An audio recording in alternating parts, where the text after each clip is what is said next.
एकादशी के बारे में। तो धर्मराज युधिष्ठिर ने कहा था कि साधु कृष्ण त्वया प्रोक्ता आदि देवो भगवान प्रभु स्वदेजा अंडजा शैव उद्भिजाश जरायुजा। यानी युधिष्ठिर ने कहा कि हे भगवान प्रभु, स्वदेज, अंडज और उद्भिज तथा जरायु जितने भी जीव हैं उन सबके कर्ता पालक आप ही है। आपके चरणों में ये मैं प्रार्थना करता हूँ कि आपने माँ के कृष्ण पक्ष की एकादशी में सड़तला व्रत महात्म की कथा सुनाई, लेकिन अब माघ मास के शुक्ल पक्ष में होने वाली एकादशी का नाम क्या है और उसकी महिमा क्या है उसके बारे में आप सुनाएं। मैं सबसे पहले आपको कह दूं कि जो 11 का व्रत है, न दारिद्र्यम न कष्टत्वम न च दुर्भाग्यम मेवच।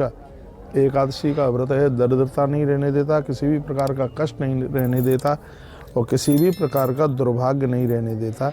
धनम धानम च वस्त्रादि स्वर्णम रूपमेवच। धन धान्य सोना चांदी वाहन घर मकान संतति सब चीज़ों को 11 देने वाली है।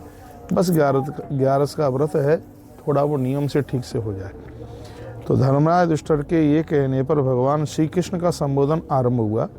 उन्होंने कहा कथयश्याम राजेंद्र शुक्लई मागस्य या भवेत जया नामेत विख्याता सर्व पाप हरा परा। हे राजन, माघ मास के शुक्ल पक्ष में आने वाली एकादशी को जया एकादशी के नाम से जानते हैं, जो संपूर्ण पापों को जला करके राख कर देती है।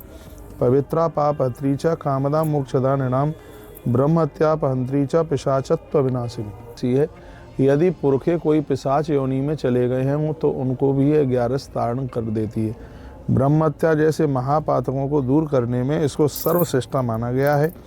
यह पवित्र को भी पवित्र करने वाली है, पापों का नाश करने वाली, और सबसे बड़ी बात है संपूर्ण कामनाओं की सिद्धि कर देने वाली यह एकादशी है।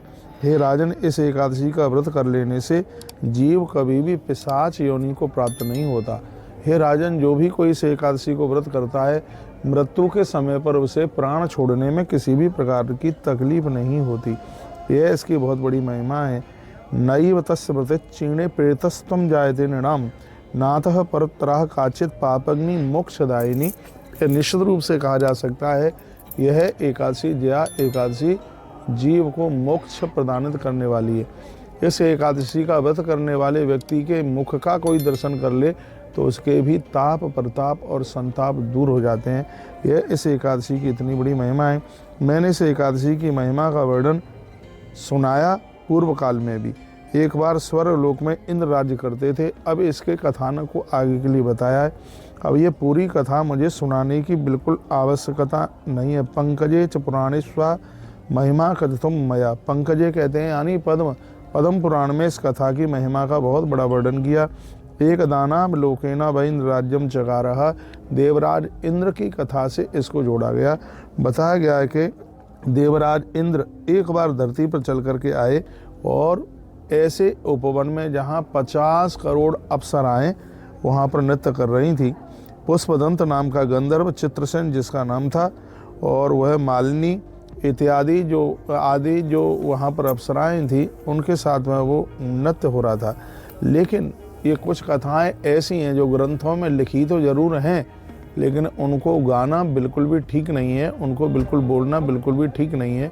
तो मैं इस संपूर्ण कथा का एक सार बता देता हूँ। वो ये है कि यदि कोई पुरुष किसी स्त्री के चंगुल में फंस गया है और कैसे भी मुक्त नहीं हो पा रहा है, तो ये जया नाम की एकादशी है, वो ऐसे बंधन से व्यक्ति को मुक्त कर देती है। स्त्री यदि किसी पुरुष के चंगुल में फंसी है या पुरुष किसी स्त्री के चंगुल में फंसा है तो ये दोनों मुक्त हो जाएंगे। इस कथा का भाव अपने आप में ये है, पहली बात। और दूसरी बात, इसका परिणाम ये ना हो कि दूसरी बात मैं सुनाऊं तो इसका मतलब है कि यदि अनजान में किसी स्त्री से या किसी पुरुष से पराये स्त्री के साथ समागम या पराये पुरुष के साथ समागम हुआ तो यह अपराध तो बहुत बड़ा है। यदि ऐसी त्रुटि ऐसी गलती हुई है तो जया एकादशी का उपवास करने से इसका प्रायश्चित हो जाता है।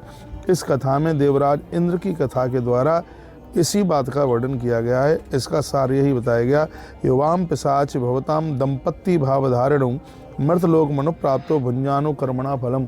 ग्रंथ कहता है कि व्यक्ति जैसा कर्म करता है उसके परिणाम को उसको भोगना ही पड़ता है।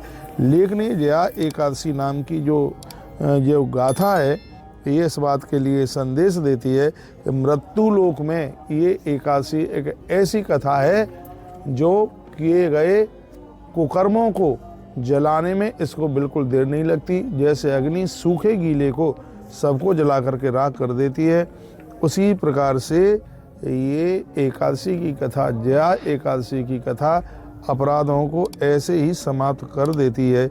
इतनी बड़ी महिमा इस एकादशी की है। भगवान श्री कृष्ण कहते हैं कि मनुष्य शरीर प्राप्त हुआ है तो लोगों को यह एकादशी का व्रत जरूर करना चाहिए। देवराज इंद्र से इतनी बड़ी गलती हुई थी कि वह क्षमा के योग्य बिल्कुल भी नहीं थे। बदंतम केन पुण्येन पिशाचत्वम हिभागतम मम शापम च प्राप्तो केन देवेन मोचितो। देवराज इंद्र ने श्राप पुष्पदंत को दिया था, लेकिन वो भी इस एकादशी से मुक्त हुए और देवराज इंद्र भी इस एकादशी के द्वारा मुक्त हुए। तो यह 11 ऐसी है जो संपूर्ण अपराधों को समाप्त कर देती है। सर्वदानान तेनैव सर्वज्ञा असशेषतः। संपूर्ण धरती के दान करने से जिस पुण्य का प्राप्तन होता है, जिस पुण्य की प्राप्ति होती है, जया एकादशी का व्रत करने से वही फल प्राप्त हो जाता है। दत्तात कार्ताशैव जयायास्तु व्रतम कृतम। पूरी दुनिया में उन लोगों के जय जयकार होने लगते हैं जो जया एकादशी का व्रत करते हैं। वर्णन किया गया, स्पष्ट कहा गया है कि धरती पर पाप बहुत हैं, अपराध बहुत हैं, लेकिन इससे बड़ा कोई पाप नहीं है। पुरुष पराई स्त्री और स्त्री पराये पुरुष का सेवन करे, ये पाप नहीं, पाप का बाप है। यदि किसी ने ऐसा किया तो 1,00,000% उन्हें पिशाच बनना ही पड़ेगा। इसमें कोई संशय वाली बात नहीं है। लेकिन पिशाच योनि में गलती करने वाला जीव, अनजान में गलती हुई है और उसके अपराध यहीं समाप्त हो जाएं, उनकी मृत्यु न बिगड़े, उसके लिए भगवान श्री कृष्ण कहते हैं, हे राजन, यह जया एकादशी का जो व्रत है बहुत ज़्यादा प्रभावशाली है। कल्पकोटि भवेत पातत वैकुंठ मोदते ध्रुवम। इस 11 का व्रत करने वाले लोग करोड़ों साल तक भगवान नारायण के धाम में रहते हैं। पठना श्रवणात राजन अग्निष्ट फलम लवेत। जो इस एकादशी को, जया एकादशी की कथा को सुनेंगे, सुनाएंगे, उन्हें अग्निष्टम यज्ञ करने का फल प्राप्त होगा।